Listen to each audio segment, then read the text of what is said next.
छेड़ी थी विशेष राज्य के लिए, उस मुहिम का क्या हुआ? तो अपनी जगह पर चल ही रहा है। शांत हो गए सब लोग, केंद्र सरकार भी ब्याज पीछे जो भी तर्क हो सकते थे उनके साथ हम लोगों ने दस्तावेज केंद्र सरकार को समर्पित कर दिया है। माननीय प्रधानमंत्री जी को पत्र लिखा है। संसद के सत्र में भी यह विषय उठाया गया है। एक ऑल पार्टी डेलीगेशन भी सांसदों का माननीय प्रधानमंत्री जी से मिला है।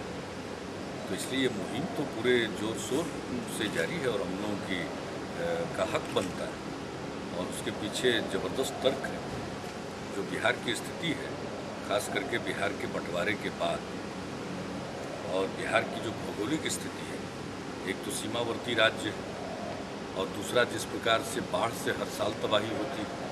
कहाँ एक तरफ हम लोग सूखे की मार झेल रहे हैं और वहीं दूसरी तरफ फिर उत्तर बिहार के कुछ इलाकों में बाढ़ आई। तो ये इस बात को साबित करने के लिए पर्याप्त है कि बिहार की भौगोलिक परिस्थिति भी अलग है और ऐसी स्थिति में बिहार को विशेष सहायता प्रदान की जानी चाहिए और विशेष दर्जा प्रदान किया जाना चाहिए। विशेष सहायता की भी मांग होती रही है और विशेष राज्य का दर्जा हम इसलिए मांगते हैं। अगर विशेष राज्य का दर्जा मिलेगा तो जहां केंद्र की तरफ से बुनियादी ढांचे के विकास में ज़्यादा आवंटन प्राप्त हो सकेगा, वहीं दूसरी तरफ जो निवेशक होंगे वो जब निवेश करेंगे तो उनको कई प्रकार के टैक्स में रियायत हो, तो निवेशकों का भी यह एक फेवर्ड डेस्टिनेशन हो सकता है, प्रेफर्ड डेस्टिनेशन हो सकता है। तो सभी कारणों से और कई कारणों से बिहार को विशेष राज्य का दर्जा मिलना चाहिए और बिहार को विशेष सहायता भी मिलनी चाहिए। विशेष सहायता की मांग पुरानी है। कांग्रेस क्या राजनीति, हम लोग तो अपनी बात कह सकते हैं, हम लोग अपनी बात रख सकते हैं। राजनीति और केंद्र में जब सरकार नहीं बनी थी, मतों की गिनती का काम अभी बाकी था और उस समय जब हमने ये सवाल 15 मई को उठाया, कांग्रेस पार्टी ने तो समर्थन किया था। अब कांग्रेस पार्टी पिछले दौर की तुलना में केंद्र में ज़्यादा ताकतवर होकर उभरी और उनकी निर्भरता सहयोगियों पर घटी है। तो ऐसी स्थिति में कांग्रेस को निर्णय लेना चाहिए, कांग्रेस पार्टी को निर्णय लेना चाहिए बिहार में और उस समय परिणाम आने के पहले जो उनके मुंह से निकला है उसका पालन करना चाहिए। बिहार में जूनियर डॉक्टर्स की स्ट्राइक जारी है, कई मरीज मर गए, मरीज भाग रहे हैं हॉस्पिटल से। कल हमने स्वास्थ्य मंत्री से पूछा, वो देख रहे हैं, लगे किसी को हड़ताल पर नहीं जाना चाहिए। और एक बात लोग कान खोलकर सुन लें कि ये कोई अवसर नहीं है कि जिसमें लोग अपने स्टाइपेंड या अन्य चीज़ों की मांग करें। यानी उन लोगों को ये पता नहीं है कि बिहार किस संकट के दौर से गुजर रहा है। बिहार एक संकट के दौर से गुजर रहा है और ये बातें अच्छी नहीं लगती हैं। स्वास्थ्य मंत्री जी मामले को देख रहे हैं और अगर रोगी की मृत्यु होती है और इलाज नहीं होता है अस्पतालों में, तो फिर किसी का कोई मतलब तो है नहीं।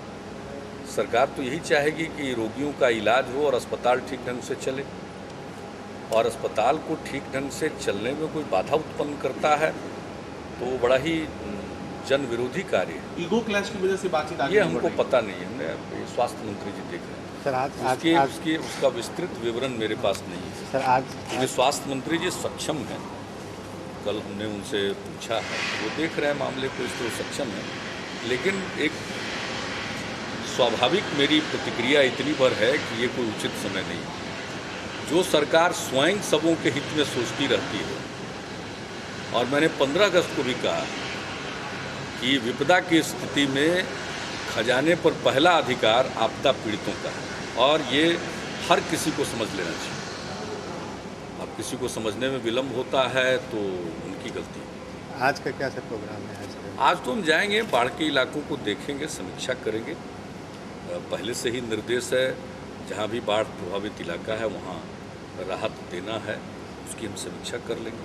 अन्य जगहों की भी हमने समीक्षा कर ली है, ये भी हम करेंगे, क्योंकि जहाँ सूखा की स्थिति का मुकाबला कर रहे हैं वहीं बाढ़ की जहाँ कहीं भी कोई स्थिति पैदा होगी तो वो भी हम लोगों के दृष्टि से ओझल नहीं है, हर चीज़ पर नज़र है। एक आखिरी सवाल, भाजपा के अंदर बहुत उथल पुथल हो रहा है, क्या जनता दल के रिलेशन पे भी कोई फर्क पड़ेगा? नहीं, आप लोग वेट एंड वॉच कर रहे हैं कि कुछ?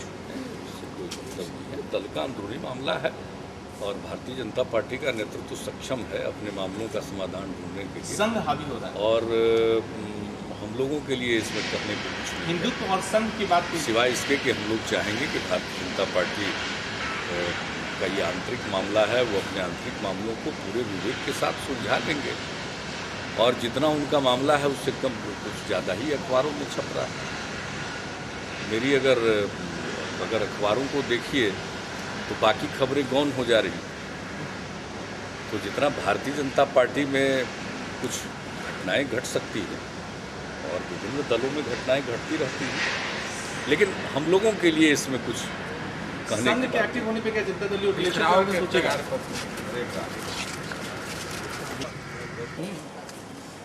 मुख्यमंत्री जी अभी दौरा करके आए हैं, क्या देखा आपने? जहाँ तक सीतामढ़ी में बाढ़ की स्थिति का सवाल है वो पूरे तौर पर नियंत्रण में है और राहत का कार्य भी चलाया गया है और लगभग जितने पीड़ित परिवारों को मुहैया कराना था कराया जा रहा है। शिवहर की स्थिति ठीक है, एक फ्लैश फ्लड के कारण कोई समस्या आई थी और कोई समस्या फिलहाल नहीं है, पूरी स्थिति नियंत्रण में है। अगस्त महीने में वर्षापात भी अच्छी हुई है और सीतामढ़ी को जो हम लोगों ने सूखाग्रस्त घोषित किया था तो अगस्त महीने में वर्षा हुई है और धान का कुछ आच्छादन भी बढ़ा है, लेकिन अब धान के आच्छादन का कोई मतलब नहीं है कि लेट से धान की रोपनी से कोई फायदा नहीं होने वाला है। बाकी सारी स्थिति हमने देख ली है, समीक्षा भी कर ली है, सब लोग सजग हैं, हमारे इस कार्य में लगे हुए अधिकारी हैं वो भी सजग हैं, सब लोगों से बातचीत हुई। सर आज दिल्ली जा रहे हैं आप? हाँ, दिल्ली हम जा रहे हैं, कल तो एक पार्टी की मीटिंग है, लेकिन कल शाम में हम माननीय रेल मंत्री जी से मिलेंगे और परसों माननीय प्रधानमंत्री जी से मिलेंगे। दोनों लोगों से, रेल मंत्री जी से तो रेलवे की परियोजनाओं के संबंध में बात करेंगे, उसकी प्रगति के बारे में, और एक हमने अनुरोध किया है जो पटना दीघा लाइन है वो अगर ज़मीन राज्य सरकार को हस्तांतरित कर दी जाए तो उस पर एक चौड़ी सड़क का निर्माण होगा जिससे पटना के ट्रैफिक को सहूलियत हो। उस दृष्टिकोण से सड़क बनने से ट्रैफिक को हैंडल करने में सहूलियत होगी, काफ़ी उपयोगी चीज़ वो होगी, एक तो वह है।